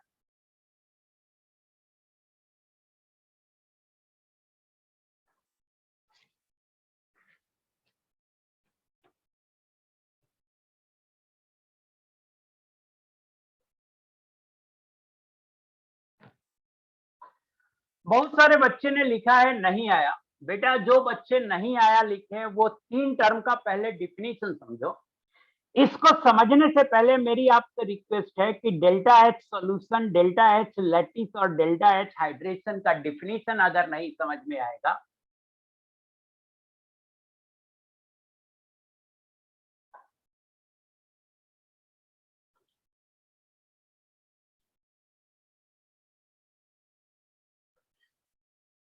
यहां तो लिखा हुआ कह रहा है क्वेश्चन में लैटिस पॉजिटिव होगा तो पॉजिटिव लेंगे या निगेटिव लेंगे। ऑलवेज निगेटिव लिख दिया ना डेल्टा एच लैटिस यहाँ पे, तो क्वेश्चन में पॉजिटिव भी होगा तो निगेटिव लेंगे। हम निगेटिव वाला डिफाइन किए, तो क्वेश्चन में पॉजिटिव भी होगा तो निगेटिव लेंगे, और निगेटिव में माइनस लगाइएगा तो अपने आप यहाँ पॉजिटिव आ जाएगा। यहाँ देखो ना घेर के लिख दिया delta H lattice always negative, तो क्वेश्चन में निगेटिव और पॉजिटिव हो, आपको निगेटिव लेनी। डिफिनेशन चूंकि दोनों तरफ से डिफाइन करते हैं, इसलिए ये डाउट आता है, इसलिए ये प्रॉब्लम होता है। जिन बच्चों को ये इंथैल्पी साइकिल नहीं समझ में आया, उनसे मेरा रिक्वेस्ट है, delta H solution, delta H lattice और डेल्टा एच हाइड्रेशन का डिफिनेशन देखिए। सभी डिफिनेशन के एग्जाम्पल में NaCl ही पहला एग्जाम्पल लिया हूं, तो आप इन तीनों के डिफिनेशन को देखेंगे तो आपको दिक्कत नहीं होगी, इन तीनों के डिफिनेशन को समझेंगे तो इस एंथैल्पी साइकिल में भी दिक्कत नहीं होगी, और हेस लॉ की जरूरत है बस। पहला स्टेप है कि NaCl को बहुत सारे पानी में डाल के Na प्लस एक्वस और Cl माइनस एक्वस बनाया, तो इसे बोलेंगे डेल्टा एच सॉल्यूशन। ऊपर ही डिफाइन किया हूं, देखो डेल्टा एच सॉल्यूशन ऊपर डिफाइन किया हूं। NaCl को ढेर सारा पानी में डाला, Na plus aqueous Cl minus aqueous बनाया और इसे बोला डेल्टा एच सॉल्यूशन। दूसरा स्टेप है, एक मोल आयनिक सॉलिड को Na प्लस गैसियस और Cl माइनस गैसियस बनाया। तो ये जो मैं लैटिस डिफाइन किया था पहला डिफिनेशन, उसका उल्टा है। हमने लैटिस डिफाइन किया था कि एक मोल आयनिक कंपाउंड बनाते हैं, किससे बनाते हैं? उसके constituent ion in gaseous phase से बनाते हैं। मींस हमने लैटिस डिफाइन किया था Na प्लस गैसियस और Cl माइनस गैसियस से NaCl सॉलिड बनाने का। यहाँ उल्टा है, NaCl सॉलिड से Na प्लस गैसियस और Cl माइनस गैसियस बना रहा है। तो इसको हम minus of delta H lattice बोल रहे हैं, और हम बोले थे कि लैटिस एनर्जी क्वेश्चन में कुछ भी दिया हुआ रहे, आप हमेशा निगेटिव लेना, हमारे डिफिनेशन से चलना, पहला वाला डिफिनेशन से। तो डेल्टा एच लैटिस हमेशा निगेटिव लेंगे, और ये हमने उसी आइडिया से इसे minus of delta H lattice ले दिया, तो minus of delta H lattice जो है हमेशा पॉजिटिव आएगा। आपको हो सकता है ये रिलेशन में यहाँ पे कहीं कहीं माइनस ना लिखा मिले, जहां पे माइनस नहीं लिखा मिलेगा वो लोग डेल्टा एच लैटिस हमेशा पॉजिटिव लेंगे, और जहां पे माइनस लिखा मिलेगा वो लोग डेल्टा एच लैटिस हमेशा निगेटिव लेंगे, और निगेटिव निगेटिव हमेशा पॉजिटिव आ जाएगा। सो आंसर पे फर्क नहीं पड़ेगा। सो ये सेकंड स्टेप लैटिस वाला हो गया। तीसरा हाइड्रेशन इंथैल्पी में पिछली क्लास में डिफाइन किया था कि गैसियस आयन को लार्ज एक्सेस पानी में डालते हैं, एक्वस बनाते हैं, उसको हाइड्रेशन बोलते हैं।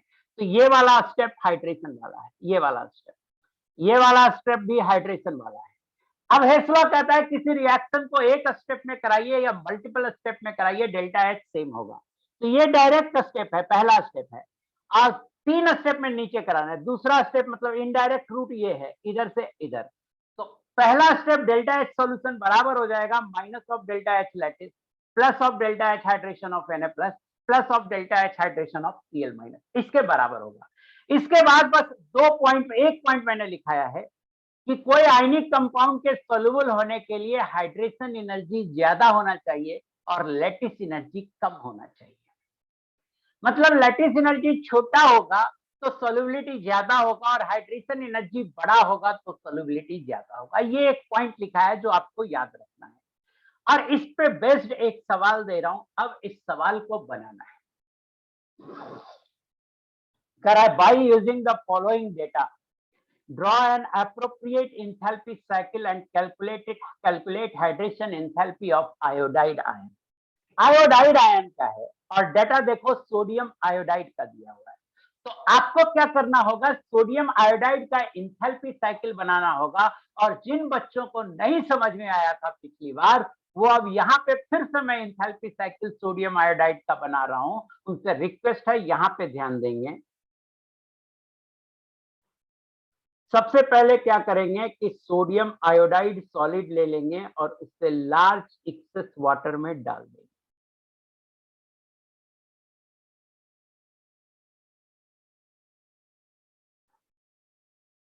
तो ये Na प्लस एक्वस और I माइनस एक्वस में बदल जाएगा। आप मुझे बताओ कि ये जो चेंज होगा, इस चेंज को हम क्या बोलेंगे? तो इस चेंज को बोलेंगे डेल्टा एच सॉल्यूशन। आज ही डिफाइन किया हूं।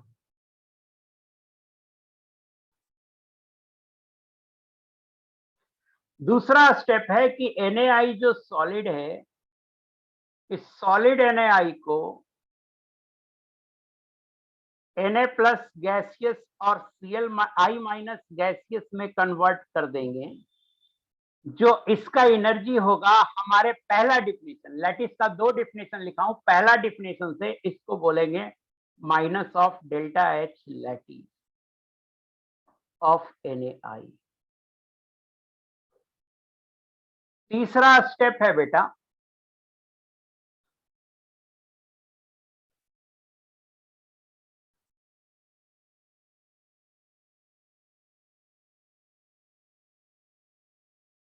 इसको बोलेंगे minus of delta H lattice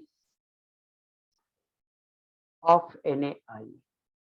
first definition से नई पॉइंट समझ में आ रहा है? आप मेरा पिछला लेक्चर में जाइए और लैटिस एनर्जी का डेफिनेशन देखिए, और दो डेफिनेशन लिखा है, पहला डेफिनेशन से ये होगा।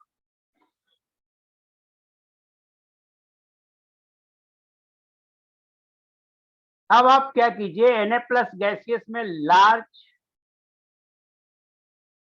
एक्सेस वाटर डाल दीजिए, और I माइनस गैसियस में भी लार्ज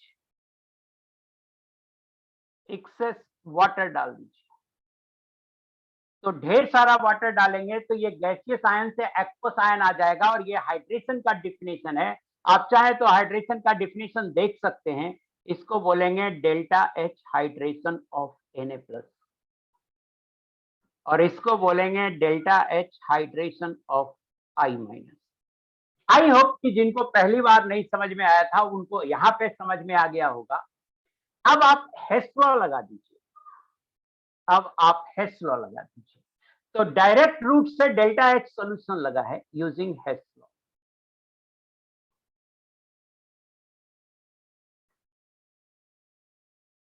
डेल्टा एच सॉल्यूशन हो जाएगा minus of delta H lattice plus of delta H hydration of Na plus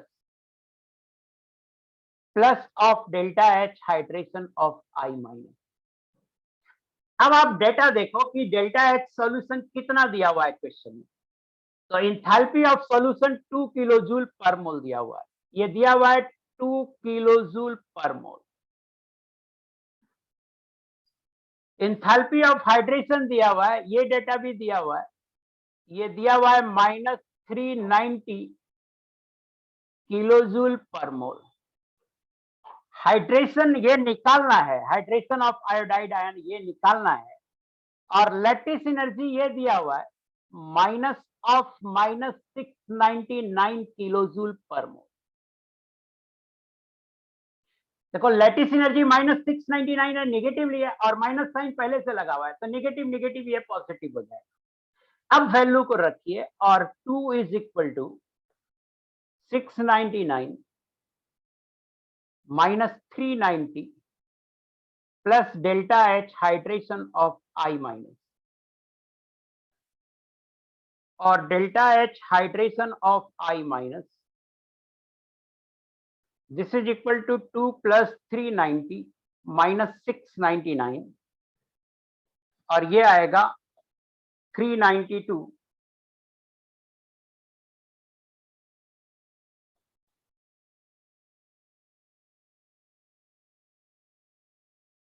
-699, ये आएगा -307 किलो जूल पर मोल। ये आंसर होगा। मुझे आपको सिर्फ ये बताना है कि इसका सॉल्यूशन आपको समझ में आया या नहीं आया, यस नो।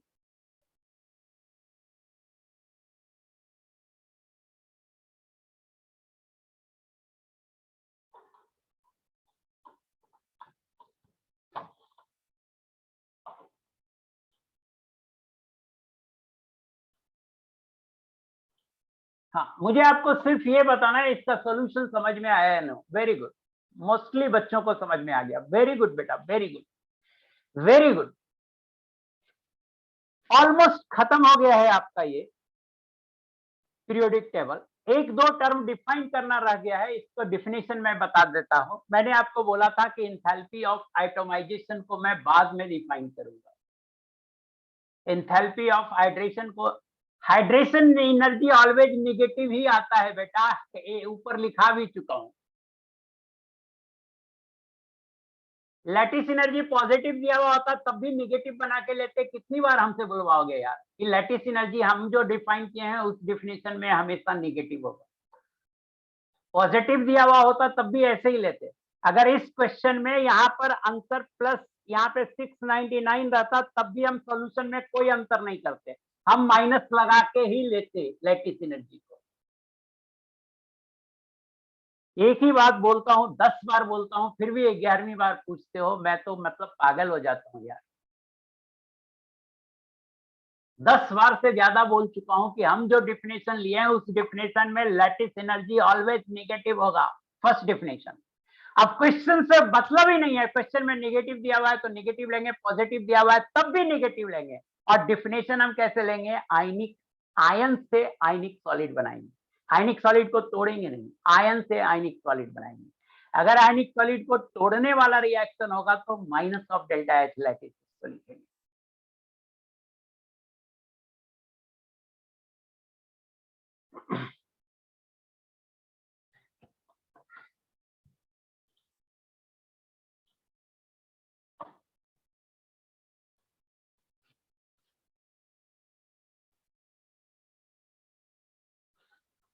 अब आप आगे देखिए, बस एक दो टर्म डिफाइन करना बाकी रह गया है। एंथैल्पी ऑफ एटोमाइजेशन, इसका डिफिनेशन है कि कोई सॉलिड लो या लिक्विड लो या गैस लो, सॉलिड हो या लिक्विड हो या गैस हो कोई मतलब नहीं है, एक मोल लो और उसकी इतनी एनर्जी दो, इतनी एनर्जी दो, इतनी एनर्जी दो कि वो गैसियस एटम में चेंज हो जाए। किसमें चेंज हो जाए, गैसियस एटम में। इसको बोलेंगे डेल्टा एच एटोमाइजेशन। एक मोल सॉलिड लेंगे और उसमें इतनी एनर्जी देंगे, इतनी एनर्जी देंगे कि वो गैसियस एटम में चेंज हो जाए, उसको बोलेंगे डेल्टा एच एटोमाइजेशन। जैसे मान लो P4 सॉलिड है, हम इसमें इतनी एनर्जी दिए कि ये 4P गैस गैसियस एटम में चेंज हो गया, इसको बोलेंगे delta H atomisation of P4 solid. जैसे मान लो सोडियम सॉलिड है, इतनी एनर्जी देंगे कि ये सोडियम गैस में एटम गैस में चेंज हो जाएगा, इसको बोलेंगे delta H atomisation of sodium solid. ये अलग बात है कि इसको साथ में डेल्टा एच सब्लिमेशन भी बोलेंगे क्योंकि सॉलिड से गैस हो रहा है सोडियम एलिमेंट।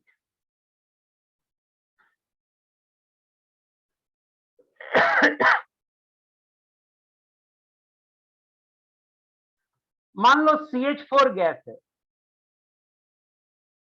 इसे इतनी एनर्जी देंगे कि ये carbon gas plus 4H gas में चेंज हो जाएगा, इसको बोलेंगे delta H atomisation of CH4 gas.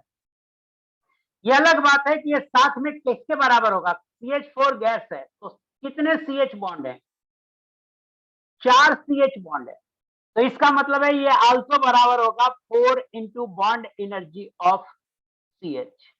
4 CH bond को तोड़ दीजिएगा तो ये कार्बन गैस और 4 हाइड्रोजन गैस में चेंज हो जाएगा, तो डेल्टा एच एटोमाइजेशन बराबर हो जाएगा 4 into bond energy of CH। चारों CH बॉन्ड को तोड़ दिया। एक लिक्विड भी ले लेते हैं, H2O लिक्विड है, इसे आप 2H गैस गैसियस एटम बनाना है भाई, तो 2H gas plus O gas में चेंज कर देंगे, इसको बोलेंगे delta H atomisation of H2O liquid. So atomisation का डिफिनेशन हुआ कि एक मोल कोई भी कंपाउंड लीजिए और उस कंपाउंड में जितने भी एलिमेंट है सबको गैसियस एलिमेंट में तोड़ दीजिए, इसमें जितनी एनर्जी खर्च होगी उसे इंथैल्पी ऑफ एटोमाइजेशन बोलेंगे, और enthalpy of atomization is always positive. Delta H atomisation हमेशा ऑलवेज पॉजिटिव होगा, ऑलवेज क्या होगा, पॉजिटिव होगा। शायद आपको डिफिनेशन समझ में आ गया होगा कि एक मोल कोई भी कंपाउंड लेना है, उसको इतनी एनर्जी देना है कि गैसियस एटम में चेंज हो जाएगा, तो हम उसे बोलेंगे इंथैल्पी ऑफ एटोमाइजेशन। एक दो डिफिनेशन और मैं देख लूं।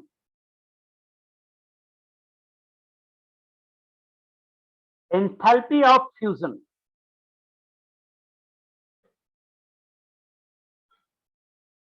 डेल्टा एच फ्यूजन और हीट ऑफ फ्यूजन, ये हेडिंग है। आप एक मोल कोई भी सॉलिड ले लो, आप H2O सॉलिड ले लो 1 मोल और उसे लिक्विड में कन्वर्ट कर दो, H2O लिक्विड में कन्वर्ट कर दिया, जो डेल्टा H होगा उसे बोलेंगे delta H fusion of H2O solid. आप 1 मोल सोडियम सॉलिड ले लो, 1 मोल, इसे सोडियम लिक्विड में चेंज कर दो, जो डेल्टा H होगा, जो एनर्जी एक्सचेंज होगा उसे बोलेंगे delta H fusion of sodium solid. I think कि आपको एंथैल्पी ऑफ फ्यूजन समझ में आ गया होगा। एक पेज ऐड कर लो यहां पे, मतलब डिफिनीशन अगर लिखना चाहो तो लिख सकते हो, मैं लिख ही देता हूं, सोचा था नहीं लिखूंगा definition. It is heat exchange when 1 mole of a solid is converted into liquid phase। Delta H fusion always positive होगा जी, delta H fusion is always positive.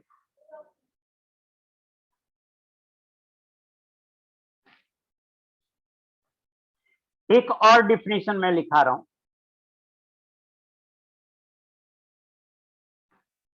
Enthalpy of vaporisation,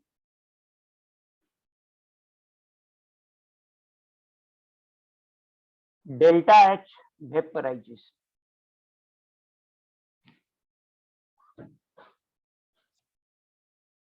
एक मोल आप लिक्विड ले लीजिए, H2O liquid लिया, 1 मोल लिया, इसे gas में चेंज कर दीजिए, H2O गैस, इसको बोलेंगे delta H vaporisation of H2O liquid. आप कोई दूसरा लिक्विड ले लो, बेंजीन ले लो, C6H6 लिक्विड ले लो, 1 मोल ले लो, इसे गैस में चेंज कर दो, C6H6 गैस में चेंज कर दो, जो हीट एक्सचेंज या एंथैल्पी एक्सचेंज होगा उसे बोलेंगे delta H vaporisation of benzene liquid. Definition लिखना चाहते हैं तो डिफिनेशन होगा it is heat exchange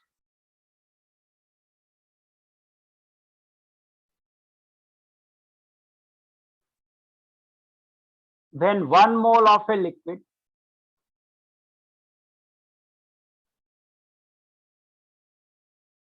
is converted into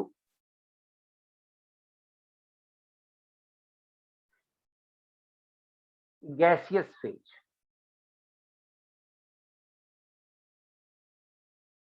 delta H vaporisation भी ऑलवेज पॉजिटिव होगा, ऑलवेज पॉजिटिव होगा, ये एनर्जी लगेगी। एक पेज और जोड़ देता हूं मैं इसमें, रिलेशन बिटवीन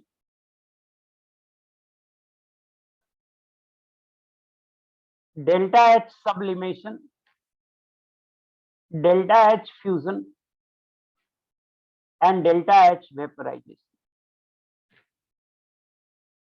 ये टॉपिक का नाम है। मान लो H2O सॉलिड है और इसे हम H2O सॉलिड है और इसे हम H2O गैस बना रहे हैं डायरेक्टली, तो इसको क्या बोलेंगे, डेल्टा H सब्लिमेशन बोलेंगे। ये पहला रिएक्शन है। मान लो H2O सॉलिड है और इसे हम H2O लिक्विड बना रहे हैं, ये दूसरा रिएक्शन है, इसको बोलेंगे डेल्टा H फ्यूजन। और मान लो H2O लिक्विड है, इसे हम H2O गैस बना रहे हैं, इसके एंथैल्पी चेंज को बोलेंगे डेल्टा H वेपराइजेशन। आप 2 और 3 को जोड़ दो, 2 और 3 को जोड़ोगे तो 1 आ जाएगा, 2 और 3 को जोड़ोगे तो देखो इक्वेशन 1 आ जाएगा। इसका मतलब होगा कि डेल्टा एच सब्लिमेशन ये बराबर आ जाएगा delta h fusion plus delta h vaporisation.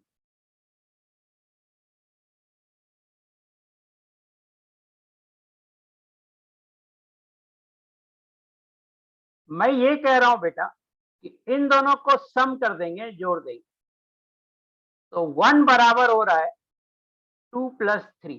तो 2 और 3 को जोड़िएगा तो 1 आ जाए। इसका मतलब 1 का जो इंथैल्पी चेंज होगा वो 2 और 3 के इंथैल्पी चेंज के बराबर होगा। और माइंड इट, ये सारा काम सेम पीएनटी पे करना है, एट सेम पीएनटी। ऐसा नहीं है कि अलग अलग प्रेशर टेम्परेचर पे निकाले, सभी reaction same pressure and temperature पे हैं, at same P and T. सभी reaction same pressure and temperature पे हो रहे हैं। सो पीरियोडिक टेबल खत्म हो गया। आपका होमवर्क नीचे लिखा हुआ है, ये होमवर्क है, ये जो मैं पढ़ाया हूं सिर्फ उसी से रिलेटेड क्वेश्चन है। तो ये नीचे आपका होमवर्क लिखा हुआ है और हम अगली क्लास में डिस्कशन करेंगे ज्यादा। तो अगली क्लास में डिस्कशन करेंगे रेस 10, ये होमवर्क डिस्कस करेंगे, रेस 10 करेंगे, रेस 11 करेंगे, और अगर टाइम बचा तो 12 करेंगे। 10 11 तो श्योर करेंगे, नहीं 12 नहीं करेंगे, टाइम बचा तो पढ़ा देंगे, आगे पढ़ा देंगे। 10 और 11 करेंगे, रेस 10 11 डिस्कशन करेंगे अगली क्लास में। रेस 10 11 डिस्कशन करेंगे, और ये भी ये होमवर्क है जो डिस्कस करेंगे अगली क्लास में। टाइम कितना हुआ है? शायद टाइम होने वाला होगा। हाँ, तो अपन अगली क्लास में डिस्कस करेंगे। हालांकि मैं रेस लेके आया था आज, रेस 10, बट डिस्कस अब अगली क्लास में करूंगा। अब मुझे आप बताओ कि अभी जो लास्ट में मैंने डिफिनीशंस वगैरह बताए वो आपको समझ में आया या नहीं आया? एंथैल्पी ऑफ सब्लिमेशन, फ्यूजन और वेपराइजेशन का डिफिनीशन जो बताया वो समझ में आया कि नहीं? एकदम अच्छे से आ गया। वेरी गुड बेटा। ऊपर कोई कुछ लिखा था एटोमाइजेशन का, एटोमाइजेशन नहीं आया समझ में?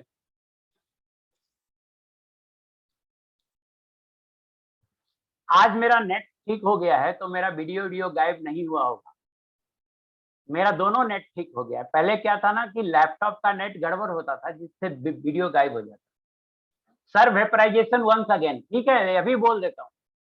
1 मोल लिक्विड को वेपर बनाने में जितनी एनर्जी लगती है उससे वेपराइजेशन बोलते हैं। 1 मोल लिक्विड को वेपर बनाने में जितनी एनर्जी लगती है उसे वेपराइजेशन बोलते हैं। एक और पॉइंट मैं बोलना चाहता हूं, आप इतने मैसेज कर देते हो कि मैं आपके मैसेज नहीं पढ़ पाता। 3 मैसेज मुझे एक बार में दिखता है और मैं नहीं पढ़ पाता। और मैं एवरीवन इसलिए करता हूं कि आपको भी समझ में आए कि हमको क्या प्रॉब्लम होती है, इसलिए मैं मैसेज एवरीवन लगता हूं। एक ही बच्चा 10 बार किए जा रहा है, एक ही बच्चा 10 बार किए जा रहा है। मैंने तो सिर्फ यही पूछा था कि पहले बोला था कि समझ में आया कि नहीं आया, तो यस और नो में आंसर करना। मैं उसके बाद आपको बोलता कि जो बच्चे नो लिखे हैं उनको क्या डाउट है वो लिखो, तब आप लिखते। लेकिन आप में पेशेंस तो है नहीं, सारा कुछ मिला के लिख देते हैं। और जब तक ऐसा चलेगा तब तक आपके डाउट बहुत अच्छे से क्लियर नहीं हो पाएंगे। तो डिसिप्लिन आप में नहीं होगा तो फिर दिक्कत होगी। मैं सिर्फ रिकैप, फर्स्टली एटोमाइजेशन के बारे में आ रहा था तो एटोमाइजेशन का रिकैप कर देता हूं। फ्यूजन और सब्लिमेशन और वेपराइजेशन काफी आसान है। एटोमाइजेशन को रिकैप कर रहा हूं। 1 मोल कोई भी कंपाउंड ले लो, कोई भी, जैसे आपको मन कर रहा है, चलो मैं कुछ और एग्जांपल देता हूं।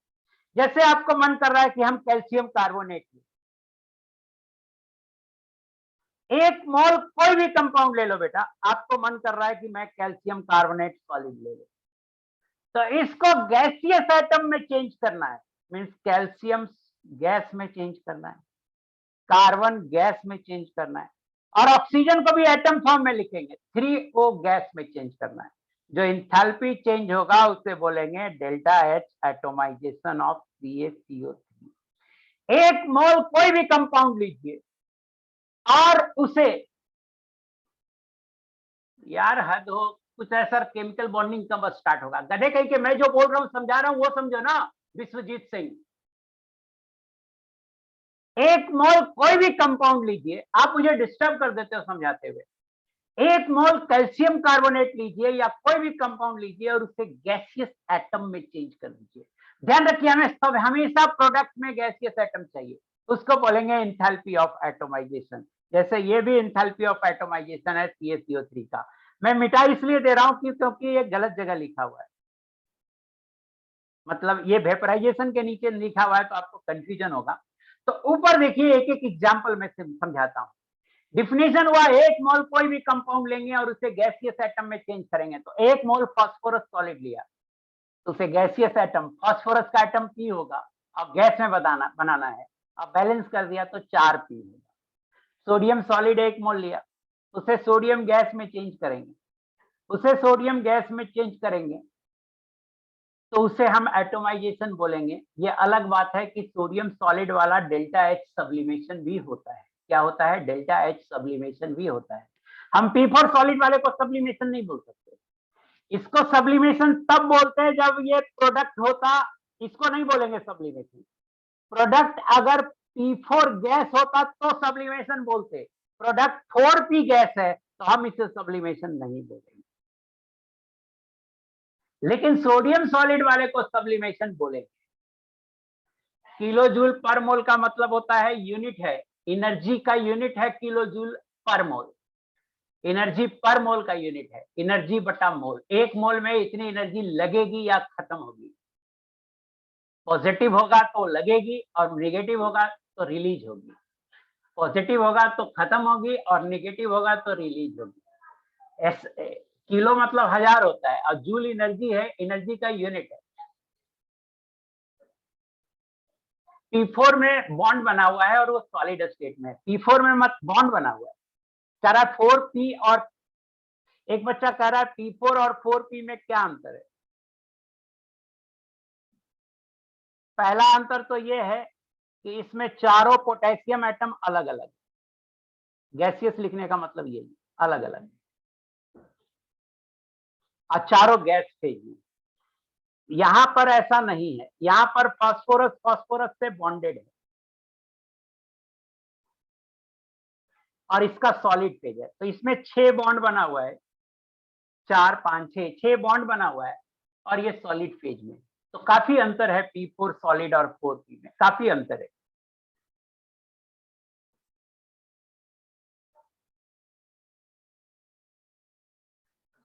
और देखिए CH4 गैस है, तो ये गैसियस मॉलिक्यूल है बट हमें गैसियस एटम चाहिए, तो इसके इसमें कितने बॉन्ड होते हैं? 4 बॉन्ड, गैसियस फेज में बॉन्ड है। चारों बॉन्ड को तोड़ देंगे तो ये गैसियस एटम में बदल जाएगा, C gas plus 4H gas. Delta at atomisation इसको बोलेंगे। और ये अलग बात है कैसे ये एटोमाइजेशन अचीव कर रहे हैं, तो चारों बॉन्ड को ब्रेक करके अचीव कर रहे हैं। तो चारों बॉन्ड को ब्रेक करके अचीव कर रहे हैं तो 4 into bond energy of CH होगा। H2O लिक्विड है, लिक्विड को भी इसमें एटम क्या है? हाइड्रोजन और ऑक्सीजन, तो एटम फॉर्म में गैसियस में चेंज करेंगे, जो इंथैल्पी चेंज होगा उसे बोलेंगे delta H atomisation of liquid water. Product में P4 गैस होता तो उसे डेल्टा H सब्लिमेशन कहते प्रोडक्ट में। नहीं, जेडीली बुक मैं इसलिए फॉरवर्ड किया हूं बेटा आपको कि कोई कोई चीज में डाउट हो तो आप उसको उलट के देख सकते हो, कोई एक चीज रेफरेंस के लिए यूज करने के लिए बोला हूं कि अगर कहीं कोई डाउट आ जाए तो आप उसमें खोज सकते हो, अगर उसमें मिल जाता है तो उसकी बात को हम लोग गलत नहीं बोलते। अरे यार क्यों ऐसा पूछ रहे हो? 4P और P4 दोनों सॉलिड हो तो कुछ नहीं बोलेंगे, अपने मन से कुछ भी बोल रहा है तो कुछ नहीं बोलेंगे। H2O लिक्विड है, बॉन्ड एनर्जी जब हम डिफाइन किए थे तो गैस डिफाइन किए थे, अगर बॉन्ड एनर्जी के टर्म में इसको लिखना चाहते हैं तो इसको आप ऐसे लिख सकते हैं, ये बराबर होगा, देखो ध्यान से, delta H vaporisation plus 2 into bond energy of OH। कोई कोई बच्चा अच्छा सवाल पूछता है, जैसे ये बच्चा ने देखो बोला H2O में बॉन्ड एनर्जी नहीं होगा, ये बढ़िया सवाल है, अप्रिशिएट करने लायक है। और कोई कोई बच्चा ऐसा एब्सर्ड थिंग पूछता है जिसका कोई मतलब नहीं है। इवन पढ़ा रहा होता हूं और वो पूछ रहा है सर जेडी लिंक क्यों फॉरवर्ड किए। मैं कह रहा हूं कि H2O लिक्विड है, तो बॉन्ड एनर्जी याद कीजिए, मैं गैसियस फेज में मैंने आपको बताया था बॉन्ड एनर्जी कि गैस होना जरूरी है। तो आप क्या करो, इसे 2 स्टेप में कर लो।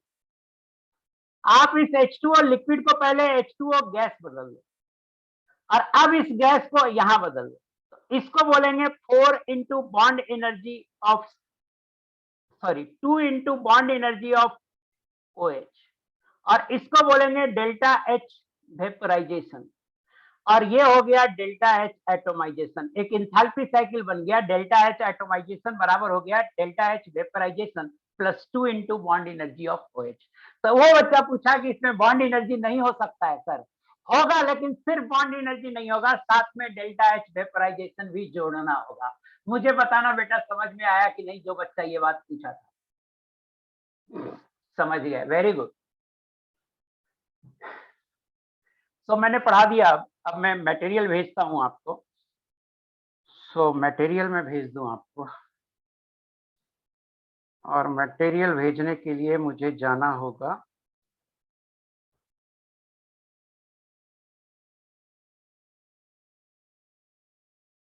PDF। सारे पेज भेज देना।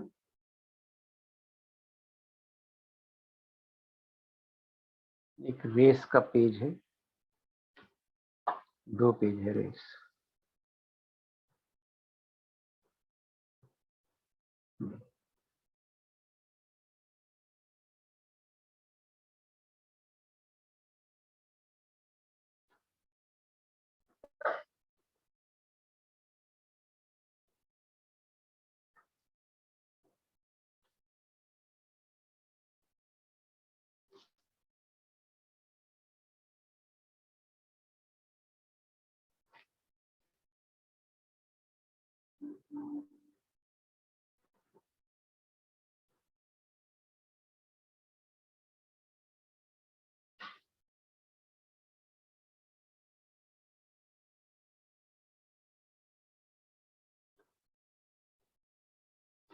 मटेरियल में अपलोड कर दिया, प्लीज आप बताइए मुझे कि मटेरियल अपलोड हुआ या नहीं हुआ।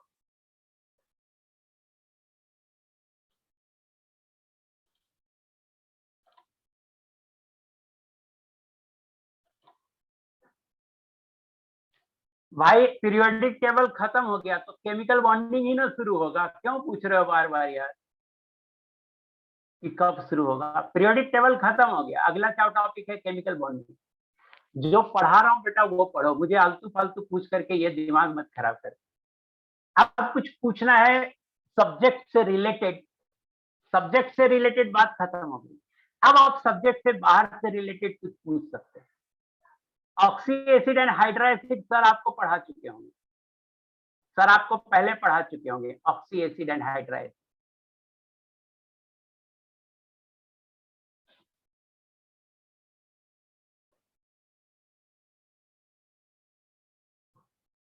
नहीं पढ़ाए हैं, हम सर से पूछे थे कि सर आप oxy acid and hydra acid, oxy acid पढ़ाए या नहीं। पढ़ाए हैं, देखिए सुजीत ने लिख दिया, सुजीत गुण ने पढ़ाए हैं। भाई कब तक कंप्लीट हो जाएगा ये सब मत पूछो, अच्छे से नहीं और खराब से का कोई मतलब नहीं होता है, टीचर ने पढ़ाया तो बस, अब आप डाउट क्लास में जाके पूछिए, आपका पर वीक एक एक डाउट भी लगता है, आप उसमें पूछिए। हाँ सीट रेस से काम चल जाएगा, सीट रेस ही पहले अच्छे से कीजिए।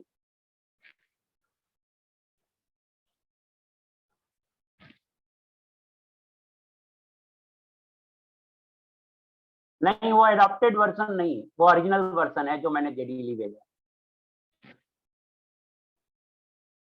केमिकल बॉन्डिंग के बाद फिजिकल स्टार्ट होगा। ऐसे आज जो मैं पिछली 3 क्लास से जो पढ़ा रहा हूँ, कहने को पीरियोडिक टेबल में पढ़ा रहा हूँ बेटा, बट ये फिजिकल केमिस्ट्री है। पिछली 3 क्लास से जो मैं पढ़ा रहा हूँ, कहने को वो पीरियोडिक टेबल है, बट ये फिजिकल केमिस्ट्री है, थर्मो केमिस्ट्री में पढ़ाया जाता है।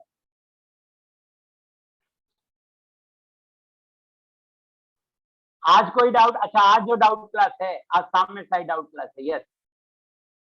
आप जो पूछोगे वो बताऊंगा। आज तो पहला डाउट क्लास है, जो पूछोगे वो बताऊंगा मैं। आप मुझे व्हाट्सएप कर देना पहले कि क्या पूछना है। नहीं, मैं पढ़ाऊंगा फिजिकल, दूसरे टीचर पढ़ाएंगे गद्दे के। मैं पढ़ाऊंगा फिजिकल, मैं ज्यादा फिजिकल का ही टीचर हूँ, मैं पढ़ाऊंगा फिजिकल।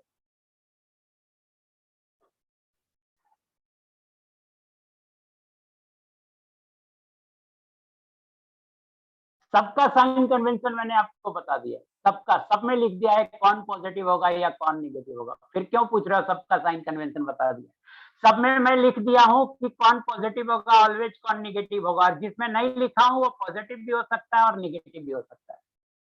नहीं, ऑर्गेनिक मैं नहीं पढ़ाऊंगा,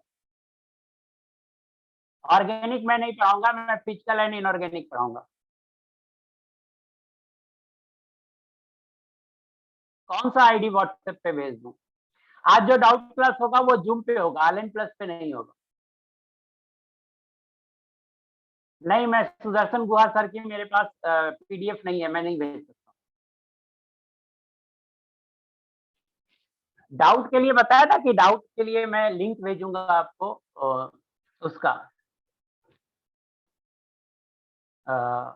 जूम का, उस लिंक से आप लॉगिन हो जाओगे। हाँ, मैं आईटीएन हूँ, आईआईटी खड़गपुर से पढ़ा हूँ। पर्सनल सवाल नहीं पूछा करो, कोई मतलब नहीं है इन सब सवालों।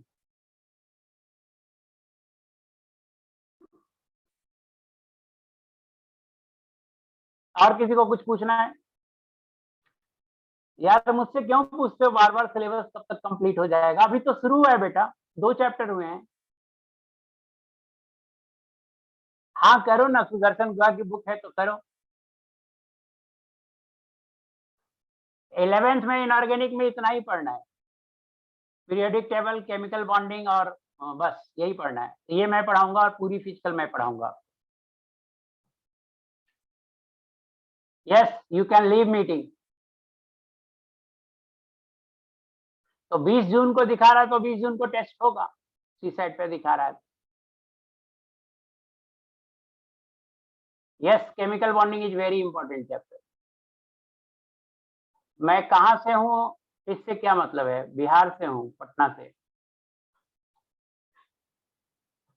पता नहीं तुम ग्रुप में क्यों नहीं जुड़े हो, 2 महीना हो गया अभी तक ग्रुप में ही नहीं जुड़े हो, तो मैं क्या कर सकता हूँ इसमें? कुछ नहीं कर सकता। हाँ, अविनेश शर्मा, आप सही लिखे हो, मैं राजगीर से हूँ।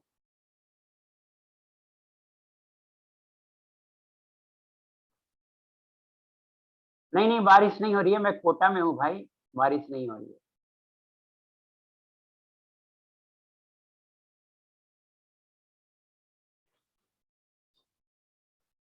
चलिए, आप पर्सनल सवाल पूछ रहे हैं, कुछ अपने रिलेटेड पूछ ही नहीं रहे हैं। किसी ने अगर कोई ग्रुप में नहीं ज्वाइन किया है तो प्लीज अपने टीचर को व्हाट्सएप किया करो यार कि मुझे ग्रुप में जोड़ दें, और कौन सा ग्रुप में जोड़ना है ये तो। चलो भाई, जिसने बोर्ड एग्जाम में अच्छा किया है, कॉन्ग्रेचुलेशन।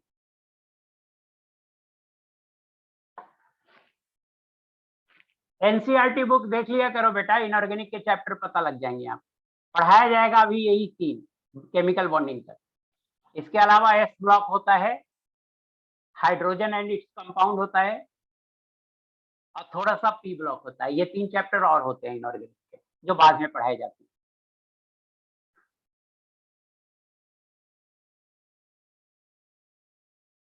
डेप्थ में तो हम पढ़ाएंगे ना भाई, एनसीईआरटी में थोड़े पढ़ाएंगे। डेप्थ में तो हम पढ़ाएंगे ना, एनसीईआरटी में चैप्टर का नाम होगा ना, चैप्टर का नाम। एनीवे, एंड कर रहा हूँ मैं सेशन को, बाय।